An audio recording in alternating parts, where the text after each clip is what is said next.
आप zoom app को ले लीजिए, गूगल क्लासरूम को ले लीजिए, माइक्रोसॉफ्ट को ले लीजिए, वेबएक्स को ले लीजिए।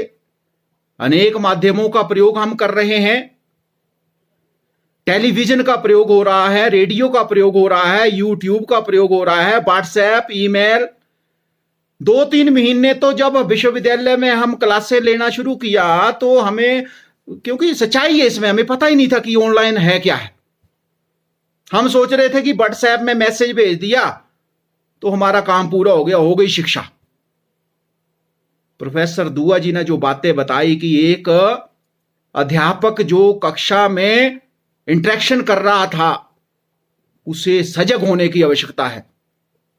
यानी कि गूगल पर सब कुछ है, यूट्यूब खोलिए, आप लिखिए कि मुझे ये चाहिए, मैंने ये अध्ययन करना है, तो सब कुछ उसको जानकारी मिल जाती है। लेकिन हम कहीं ना कहीं इन बातों से जो है वो छूते रहे।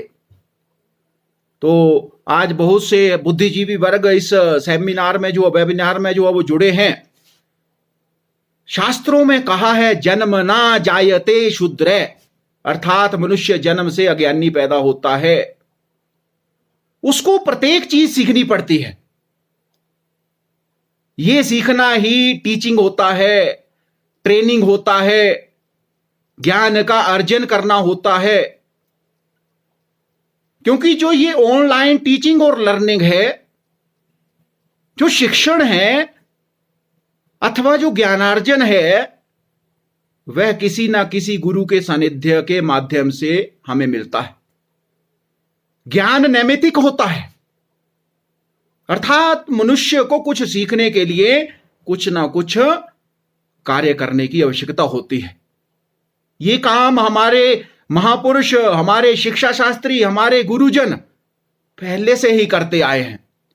आप वैदिक काल को ले लीजिए, श्रुति परंपरा, आधुनिक कालीन जो स्क्रीन परंपरा चली, शिक्षण के जो आधुनिक वैविध्यपूर्ण जो प्रविधियां हमारे अस्तित्व में समय समय पर आई, यानी कि टीचिंग लर्निंग प्रोसेस में उन सब बातों का जो है वो कहीं ना कहीं हमें एकाग्रता से उनकी तरफ जो है वो जाना पड़ेगा।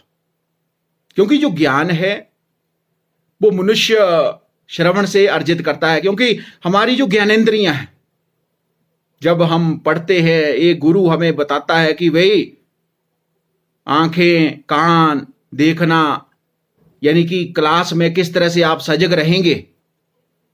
लेकिन आज आप देखिए, उसको सीखने के लिए हमें तकनीकी माध्यमों को जो है वो ध्यान में रखना पड़ रहा है।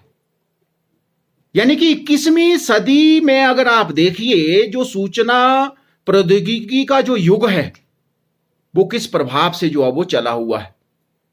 प्राचीन के जो गुरुकुल रहे, विद्या आश्रम रहे, जिसमें वाचिक परंपरा रही, फिर श्यामपट आए, कलम द्वात आई, टाट पटियां हुई, हम कितने कितने दौरों में से गुजरते गए। आज हमारे सामने कौन सा दौर आ गया, हम एक कुर्सी पर चिपके बैठे हैं और सामने जो वो स्क्रीन है, मोबाइल है, हमारा लैपटॉप है, कंप्यूटर है। यानी कि नवयुगीन जो साधन है उसकी साज सज्जा हमें करनी पड़ेगी अगर हमें टीचिंग लर्निंग प्रोसेस में अपनी हिस्सेदारी देनी है। यानी कि आधुनिक शिक्षण जो प्रविधियां हैं, अगर हम उनकी तकनीकों की निर्भरता को देखें, ये अभूतपूर्व और आश्चर्यजनक है। आज प्यारे साथियों, साधारण श्यामपट की जगह जो स्मार्ट बोर्ड ने ले ली, स्लाइड प्रोजेक्टर ने ले ली, एलसीडी प्रोजेक्टर ने ले ली, विविध प्रकार के जो मार्कर पेन, चाक देखने को नहीं मिल रही है, क्योंकि समय नहीं रहा अब।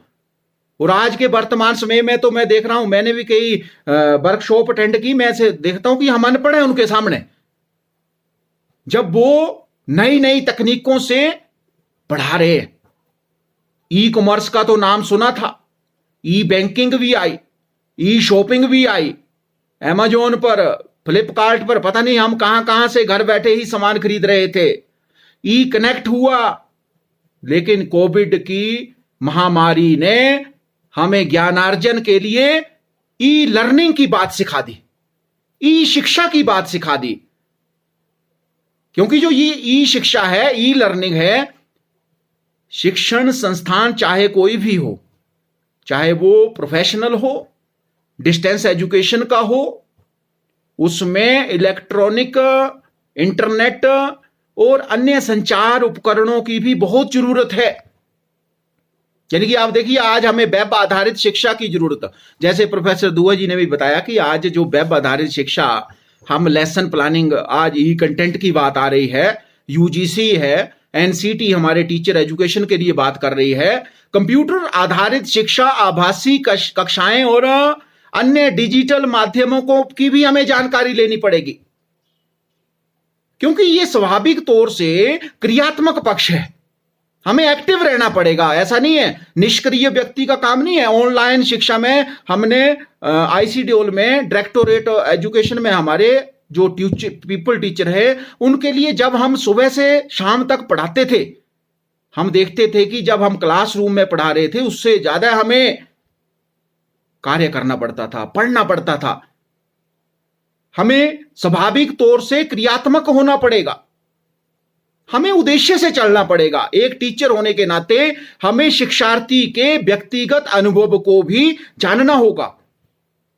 आप देखिए, हमारे विद्यार्थी घर में हैं, जैसे सर ने बताया अभी कि किस तरह के कपड़े हमने पहने। हमें कई बार लगता है कि अब घर में हैं, कैसे हम ऑनलाइन आएंगे, ज्ञान का संवर्धन कैसा रहेगा, पाठ की गुणवत्ता को कैसे बढ़ाया जाएगा।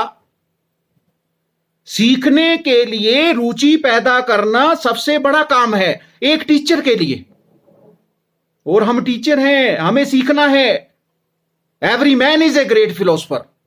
मैं बार बार कहता हूं, प्रत्येक मनुष्य महान दार्शनिक है। हमें हर एक की चिंता करनी है। हमें यह नहीं सोचना है, जैसे दुआ सर ने बताया कि मुझे सब कुछ आ गया जी, अब 2020 हो गया, मेरे को ज्ञान है सब कुछ। लेकिन शिक्षा, एक छोटा सा बच्चा भी हमें बहुत अच्छी गुणवत्ता की शिक्षा देके चला जाता है।